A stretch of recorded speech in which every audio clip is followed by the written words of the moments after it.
안녕하세요, 세레리아입니다. 오늘은 저희 집 호야들을 소개해 보려고 합니다. 이 호야는 일반적인 호야인데요, 저는 호야는 지지대로 올려서 재배하는 것보다는 이렇게 아래로 자연스럽게 늘려서 재배하는 것이 더 예쁜데요, 공간에 여유가 있다면 이렇게 아래로 늘려서 재배하는 것을 더 추천드립니다.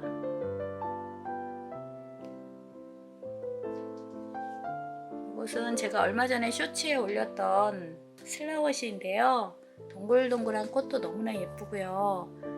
제가 한 달 이상 전에부터 꽃이 핀 걸 올렸었는데요, 아직도 이렇게 꽃이 계속 피고 지고 합니다. 여기도 작은 꽃이지만 앙증맞고 귀엽고요. 이렇게 아기자기한 식물들을 좋아하는 분들께 추천하는 호야입니다.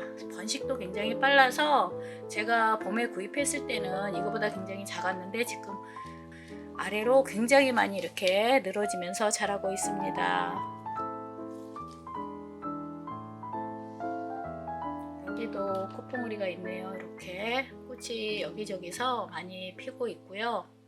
굉장히 예뻐요. 제가 좋아하는 호야 중에 하나입니다.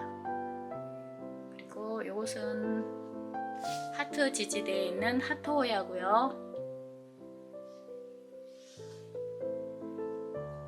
이것은 노튼디 플라워라는 호야인데요, 굉장히 작았었는데 올해 굉장히 많이 성장을 했어요. 이렇게 꽃대들이 싱싱하게 계속 자라나고 있고요. 이 아래에도 이렇게 늘어지면서 자라고 있습니다. 그래서 이렇게 늘려 트리는 게 굉장히 예뻐요, 이런 늘어지는 식물들은. 이것은 일반 하트호야고요. 이것은 진분홍 꽃이 폈던 카노사호야인데요, 지난주까지 베란다에 있으면서 좀 물을 말렸어요. 베란다 온도가 낮아서. 그래서 입장이 이렇게 말랐는데요, 이제 실내로 들려서 물을 조금 더 넉넉히 줄 예정입니다.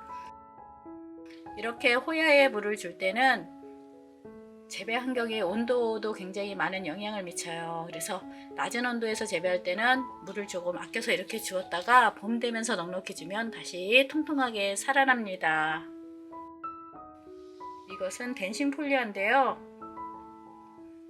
댄싱폴리아는 이파리는 좀 안 예뻐요. 좀 이렇게 직립으로 자라거든요, 이렇게 길게. 그래서 덩굴성보다는 이렇게 길게 자라요. 그래서 길게 자란 걸 새순일 때 이렇게 꺾어서 모양을 만들 수도 있고요. 지금 여기 아직도 꽃봉오리가 이렇게 꽃을 피우고 있습니다. 여름부터 지금 겨울까지 몇 달 내내 꽃을 이렇게 피워주는 댄싱폴리아입니다. 위에도 꽃봉오리가 굉장히 많았는데 제가 베란다에서 이번 주에 들어오면서 온도차 때문에 이렇게 꽃봉오리가 말라버렸어요. 그래서 식물들은 꽃봉오리가 작을 때는 옮기지 말고 꽃봉오리가 어느 정도 부푼 다음에는 장소를 옮겨도 꽃을 잘 피웁니다. 이것은 짙은 색의 아주 작은 꽃이 피는 로시타라는 호야인데요, 입장이 이렇게 갈색으로 물들기도 해요. 온도차로 그렇고요. 실내에 따뜻한 곳에서 재배하면 이렇게 초록으로 자라고요. 이 식물의 특징은 이렇게 검은 점이 많이 생기는 것 같아요.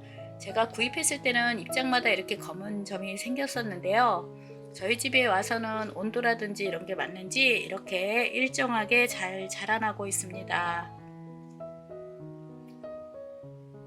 이렇게 저는 호야는 이렇게 늘어지면서 작은 잎으로 생긴 호야를 더 좋아합니다, 일반적인 호야보다. 웨이티 바리에 같은데요, 잎이 참 예쁜데 까먹고 물을 안 줘서 많이 말랐네요. 다시 물 주면 살아납니다. 그래서 이런 식물들은 과습의 경우 많이 죽지 물을 적게 준다고 해서 죽지는 않고요, 다시 물을 주면 통통하게 다시 살아나요. 이것은 잎이 귀여운 마틸다라는 호야인데요, 잎이 동글동글하면서 하얀 무늬가 조금 있고요. 지금 이렇게 새순들이 자라나오고 있습니다.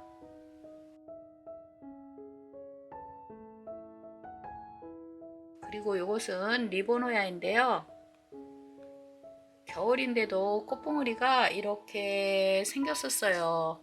그런데 제가 장소 이동을 해서 여기 말라버린 것 같네요. 떨어지죠? 꽃봉오리가 떨어지네요. 꽃봉오리가 겨울에 생겨서 겨울에 필까 어쩔까 했는데 고민을 했어요. 그냥 베란다에 놔두고 관리를 잘 해볼까 하다가 꽃을 너무 많이 올해는 풍성하게 10송이도 더 본 것 같아요. 그래서 그냥 옮겨 놓았는데 역시 꽃봉오리가 확실히 이렇게 작을 때 옮기면 꽃이 시들어서 없어집니다. 그래서 꽃봉오리가 작을 때는 옮기지 말고 추우면 잘 관리를 했다가 꽃을 보고 싶다면 꽃봉오리가 어느 정도 부푼 다음에 옮기면 시들지 않습니다. 조금 아까 보여드린 댄싱 폴리아 노란 꽃은 그대로 피었죠. 이런 것들이 모두 꽃봉오리예요. 여기서 꽃이 핍니다. 다 꽃봉오리입니다. 꽃봉오리가 굉장히 많아요. 이거 제가 맨 처음에 구입했을 땐 엉성했고 키도 작고 그랬는데 지금은 많이 번식을 시켜서 아주 풍성하게 이렇게 자라가 나오고 있고요. 이렇게 여기서부터 늘리기 힘들면 이렇게 한번 올렸다 여기서 찝어서 올라갔다 내려오니까 이렇게 더 풍성하게 내려오는 것 같습니다. 지지대를 하는 방법도 여러 가지죠. 그리고 여기 이것도 호야인데요. 이 호야는 지금 꽃이 굉장히 예쁜 귀한 호야인데 분갈이 후에 이렇게 쭈글쭈글한데 이렇게 새순이 나오는 거 보니까 뿌리는 잘 내린 것 같습니다. 이것은 나중에 소개할게요. 이 모야호야도 올해 꽃을 많이 보여줬는데요. 제가 꽃대 하나를 잘라뜨려서 내년에는 많이 꽃을 보여주진 않을 것 같은데요. 이렇게 입장이 두꺼운 아이들은 일반 입장이 얇거나 잎이 작은 아이들보다 굉장히 겨울에 추위에 강해요. 강하다고 해서 영하까지 강한 건 아니지만 한 3, 4도 정도는 냉해에 더 강하고요. 관리하기도 더 편합니다. 그래서 처음에 호야를 잘 못 키우시는 분들은 이런 매화호야처럼 입장이 두꺼운 호야를 추천드립니다. 일반 호야도 마찬가지로 입장이 두꺼워서 잘 재배하기 좀 편한 편이고요. 지금부터 물 주는 것을 한번 보여드릴게요. 요즘은 이렇게 제가 밖에 추운 데서 재배할 때는 물을 이렇게 조금만 줬고요. 지금 실내로 들여서 좀 넉넉히 이렇게 줍니다. 이렇게 다른 것도 한번 보여드릴게요.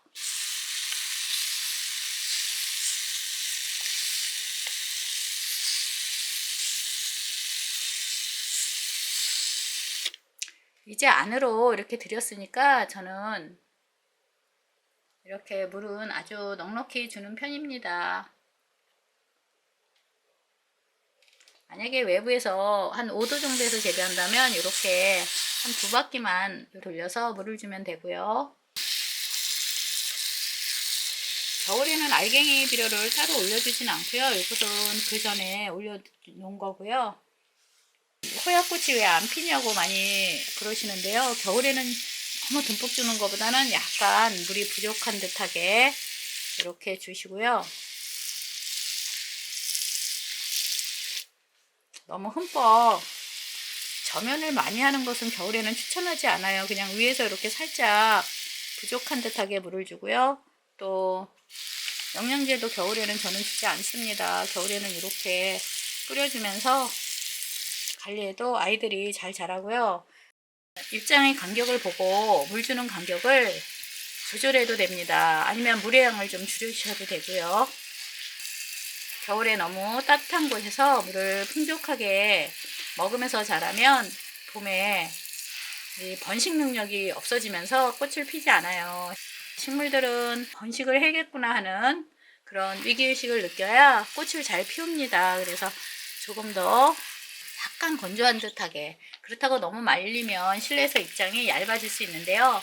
지금 이것처럼 약간 얇은 듯하게 자라는 것은 괜찮습니다. 봄대에서 넉넉히 물을 주면 다시 회복하니까 오히려 약간 한번 말린 듯하게 이렇게 재배하다가 물을 좀 넉넉히 주고 이렇게 하는 것도 식물의 번식 욕구를 좀 더 깨우는 그런 역할을 할 수가 있어요. 물을 좀 적게 주더라도 해가 좋은 곳에 놓아두는 것이 좋고요. 또 소식 전하겠습니다. 이렇게 봐주셔서 감사합니다.